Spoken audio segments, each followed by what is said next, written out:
ഇന്നത്തെ സിനിമാ വാർത്തകളിലേക്ക് ഇവർക്കും സ്വാഗതം. ഒരിടവേളയ്ക്ക് ശേഷം സുരേഷ് ഗോപി സിനിമകൾ സുരേഷ് ഗോപി തന്നെ നമ്മുടെ പ്രേക്ഷകരെ അറിയിക്കുന്ന ഒരു കാഴ്ചയാണല്ലോ ഇന്ന് നമുക്ക് കാണാനായിട്ട് ഇടയായിരിക്കുന്നത്.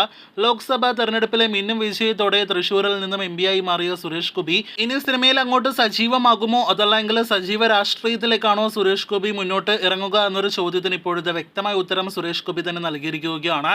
തന്റെ വരാനിരിക്കുന്ന സിനിമകളുടെ ലൈനപ്പാണ് ഇപ്പോഴത്തെ സുരേഷ് ഗോപി അറിയിച്ചിരിക്കുന്നത്. അതിൽ ഒരു പ്രധാനപ്പെട്ട സിനിമയായിട്ട് ഒറ്റക്കൊമ്പൻ തന്നെ ഉണ്ട് എന്നാണ് ഇപ്പോൾ പ്രേക്ഷകരെ അറിയിക്കാനായിട്ടുള്ളത്. 2020 മുതൽ നാം കേട്ടുകൊണ്ടിരിക്കുന്ന ഒറ്റക്കൊമ്പൻ പലതവണ ഉപേക്ഷിച്ചു, ഇനിയും സിനിമ ഡ്രോപ്പ് ആയിട്ടില്ല എന്നിങ്ങനെ പലതവണ നാം വാർത്തകൾ കേട്ടതാണ്. ഇപ്പോഴത്തെ സുരേഷ് ഗോപി തന്നെ പറയുന്നത് പ്രകാരം സിനിമ ഇപ്പോഴും ഓൺ ആണ് എന്ന് വ്യക്തമാകുന്നു. എന്തായാലും ഉടനെ സിനിമയുടെ ചിത്രീകരണം ആരംഭിക്കുകയാണെങ്കിൽ നിലവിൽ ഈ ഒരു ഹൈപ്പുള്ള സുരേഷ് ഗോപി സമയത്ത് ഉറപ്പായിട്ടും സിനിമ വന്നാൽ വേറെ ലെവൽ തരംഗമാകാനുള്ള സാധ്യതകൾ തള്ളിക്കളയാനായിട്ട് കഴിയില്ല. ഇതിനിടയിലെ മെഗാസ്റ്റാറിന്റെ നിർമ്മാണ കമ്പനിയായ മമ്മൂട്ടി കമ്പനിയോടൊത്തുള്ള സുരേഷ് ഗോപി സിനിമയെക്കുറിച്ചും സുരേഷ് ഗോപി മനസ്സ് തുറന്നിരിക്കുകയാണ്.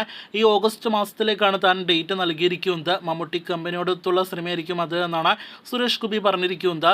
ഇതോടെ ഏതായിരിക്കും ആ ഒരു സിനിമ എന്നൊരു റൂമർ സോഷ്യൽ മീഡിയയിൽ പ്രചരിക്കുന്നുണ്ട് എങ്കിൽ പോലും ഏറെക്കുറെ ഉറപ്പാക്കപ്പെട്ടത് നേരത്തെ മാസങ്ങൾക്ക് മുന്നേ റൂമറുകൾ ഉണ്ടായിരുന്ന സുരേഷ് ഗോപി മമ്മൂട്ടി കോമ്പോയിൽ വരാനിരിക്കുന്ന മഹേഷ് നാരായണൻ സംവിധാനം ചെയ്യുന്ന സിനിമയായിരിക്കും. ചിത്രത്തിലെ ഫഹദ് ഫാസിലും ഒപ്പം തന്നെ കുഞ്ചാക്കോ ബോബനും കൂടി പ്രധാന റോളുകളിലെത്തുന്നു. സിനിമ ഒരു കോർപ്പറേറ്റ് നിർമ്മാണ കമ്പനി എല്ലാം തന്നെ നിർമ്മിക്കുമെന്ന് നേരത്തെ റൂമറുകൾ ഉണ്ടായിരുന്ന മലയാളം സിനിമയാണ്.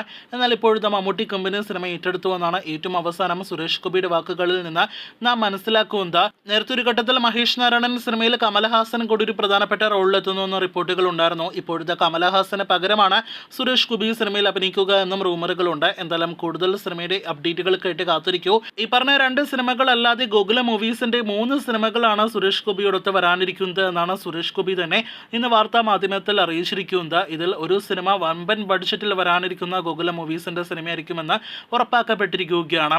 എന്തായാലും കഴിഞ്ഞ വർഷം തിയേറ്ററുകളിലേക്ക് എത്തിയ ഗരുഡൻ എന്ന വിജയ സിനിമയ്ക്ക് ശേഷം അടുത്തതായിട്ട് തിയേറ്ററുകളിലേക്ക് എത്തുന്ന സുരേഷ് ഗോപി സിനിമ ഏതായിരിക്കുമെന്നാണ് നാം ഉറ്റുനോക്കുന്നത്. നിലവിൽ 2-3 സിനിമകൾ ചിത്രീകരണം പൂർത്തിയാക്കി വെച്ചിട്ടുണ്ട്.